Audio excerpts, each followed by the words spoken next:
Senator Lionhelm. Senator O'Sullivan. Thank you, Acting Deputy President. Tonight I intend to speak briefly in relation to the event, this event that we've had of White Ribbon Day.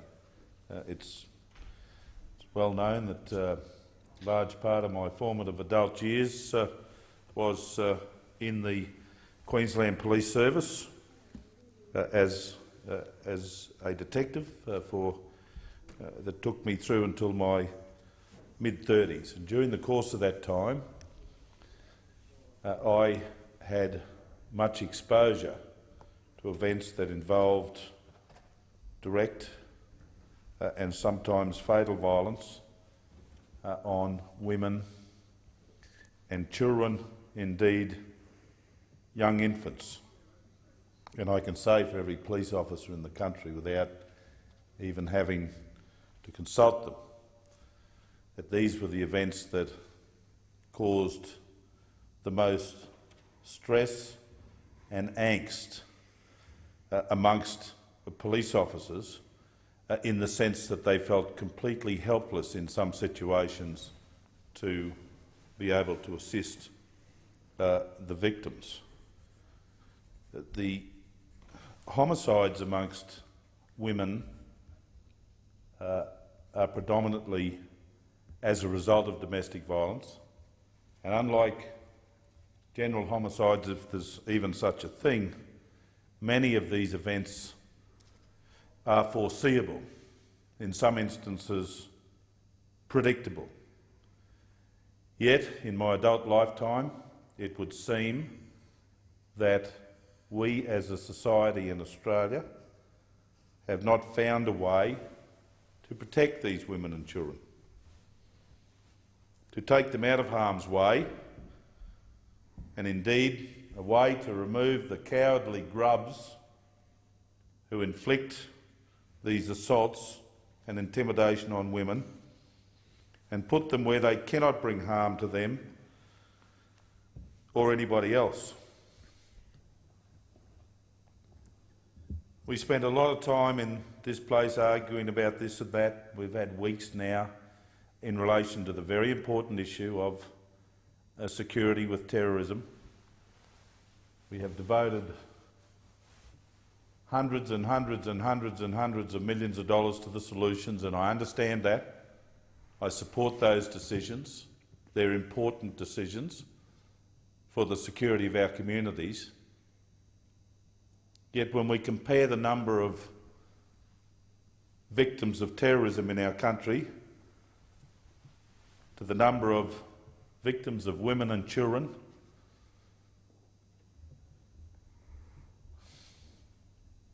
there's a significant disparity. A woman is killed in our country each week, and we ought to be ashamed of that. This is a national shame. Children are killed in their dozens each year.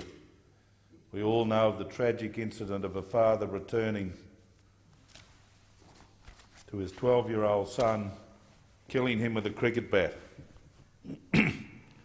I find difficulty in removing the images of my own 12-year-old grandson as I think about those issues.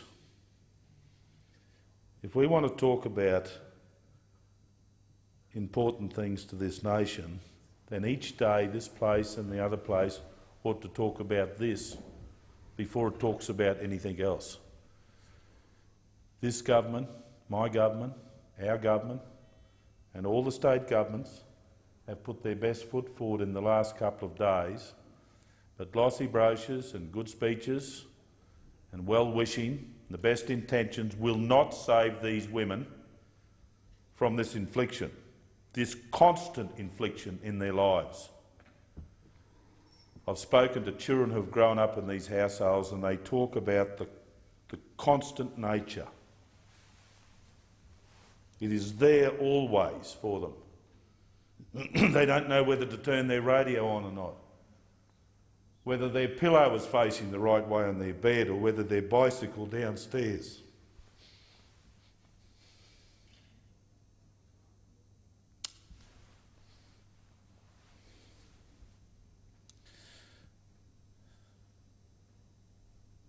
We need a serious unity ticket on this right across Australia. This has troubled myself and many colleagues who work in this space, providing health services, social services, police, the courts. Everybody who's involved in this can't help but be affected by the sense of hopelessness that seems to exist in our failure to protect these people. This is done by people who purport to love them and care for them. And I say that husbands and partners have a special duty, a higher duty to their wives and their partners and their children and their grandchildren than they do to almost anything else in their lives. Yet we see 100,000 women a year almost in our nation seeking protection, seeking orders from our courts. But those things, those pieces of paper can't help them. They need to be relocated, their children put into new educational facilities. We need to strike them off the rails so the husband or the perpetrator can't go and search and find them. We need a special task force in every state, and for mine, for every dollar that we want to spend on dealing with the issue of terrorism, that infection that's coming into our nation from elsewhere, this nation ought to dedicate a dollar to the protection of women and children. And after prayers every morning in this place and the other place, we should ask ourselves the question, what did we do yesterday? And what can we do today? I almost lost my grandson 2 years ago to an accident, and I sat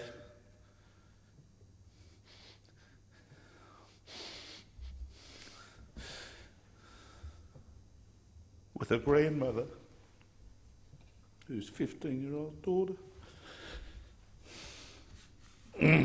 had been assaulted and was on life support by the de facto partner of the mother, who could not even be there because she had to work the night shift to continue to give her even a remote sense of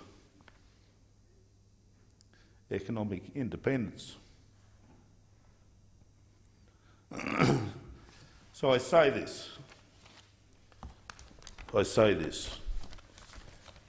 if we can't fix this over, and it's going to take a lot of time, it's going to take a lot of energy and a lot of will, if we can't fix this, we don't deserve to be in the positions we're in.